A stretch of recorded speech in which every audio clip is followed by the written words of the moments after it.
सरकार दोनों को भेज देता हूँ।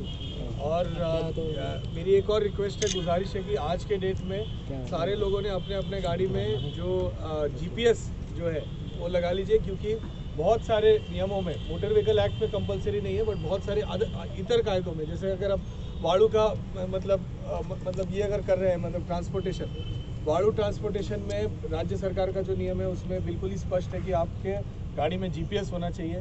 बाकी कुछ मटेरियल अगर आप ले जा रहे हैं, आपके बिलिंग में भी बहुत हेल्प होगा कि इतना किलोमीटर इतना लीड आपने किया था। NHAI का काम अगर कर रहे हैं, PWD का काम कर रहे हैं, उसमें GPS लगता है। मेरी सबसे गुजारिश है कि आप लोग GPS कर लें और कोई भी अवैध धंधा में ना सहभाग हो, आप सब लोग बिल्कुल ही वैध चीज़ों में सहभाग हो, मेरी सबसे यही गुजारिश।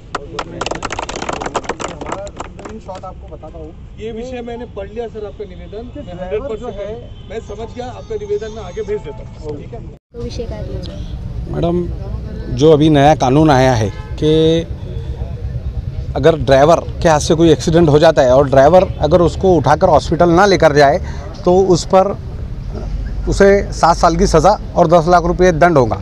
सरकार ठीक है कानून लागू या करने के लिए, मगर ये जो उठाकर ना लेकर जाए तो उसके पीछे ड्राइवर की मानसिकता क्या है। ड्राइवर की कोई जानबूझकर एक्सीडेंट नहीं करता है, उसको ज़िंदगी भर कोर्ट कचहरी में नहीं आना है, मगर वो इसलिए उस वक्त कभी कभी ऐसा होता है कि वो इसलिए नहीं रुक पाता है कि उसे लगता है कि यहाँ मुझे पब्लिक मॉब लिंचिंग हो जाएगी, पब्लिक मारेंगी, इसके लिए उसकी जान बचाने के लिए वो आगे जाके संबंधित पुलिस स्टेशन में जमा हो जाता है, वो उठाकर लेके जाने को डरता है।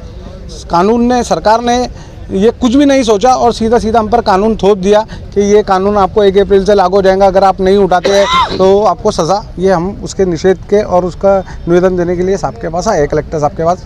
हम कलेक्टर साहब के ज़रिए माननीय नरेंद्र मोदी जी, अमित शाह जी और हमारे खासदार उर्मेश दादा पाटिल, पालक मंत्री जी, गिरीश बहू और राजू मामा भोड़े, इन सबको हम निवेदन देने हैं। एक तरीके से ऐसा कहा जाएगा कि केंद्र सरकार की तरफ से जो भी नियम आपके ऊपर लाद दिया गया है तो उसमें आपकी नाराज़गी है? बिल्कुल नाराज़गी है। बोले तो ड्राइवर, भाई आपको बताता चलूँ कि ड्राइवर जो है वो इतनी कम पगार में काम कर रहा है कि यहाँ का वॉचमैन भी उससे अच्छी पगार ले रहा है। वो देश की सेवा कर रहा है। देश की सेवा कोरोना में जैसे सैनिकों ने की है, जैसे पुलिसों ने की है, वैसे ड्राइवरों ने भी की है। अगर ड्राइवर नहीं होता तो कैसे दूध पहुंच पाता, ड्राइवर नहीं होता तो कैसे गाड़ियों पर मेडिसिन पहुंच पाती, कैसे अनाज पहुंच पाता।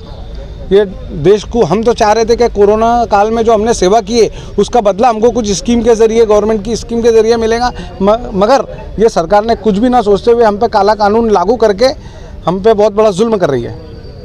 अगर आपकी ये मांग नहीं पूरी होती है तो अगला कदम क्या होगा? अगला कदम हम 3 तारीख को जंतर मंतर पे जा रहे हैं। दिल्ली में हमारी सारी यूनियंस पूरे हिंदुस्तान की पहुंच रही है। 3 तारीख को अगर हमको मोदी जी और अमित शाह जी की तरफ से अगर पॉजिटिव नहीं मिलता है तो इसके बाद हम उपोषण, धरना आंदोलन, रास्ता रोको और जितने भी उपोषण के या जितने भी अपना कानून रद्द करने के लिए जो हमको करना पड़ेगा वो सब चीज़ें हम करेंगे। नाम क्या है आपका? सैयद शाहिद, जलगांव जिला ट्रक ओनर एसोसिएशन का प्रेसिडेंट।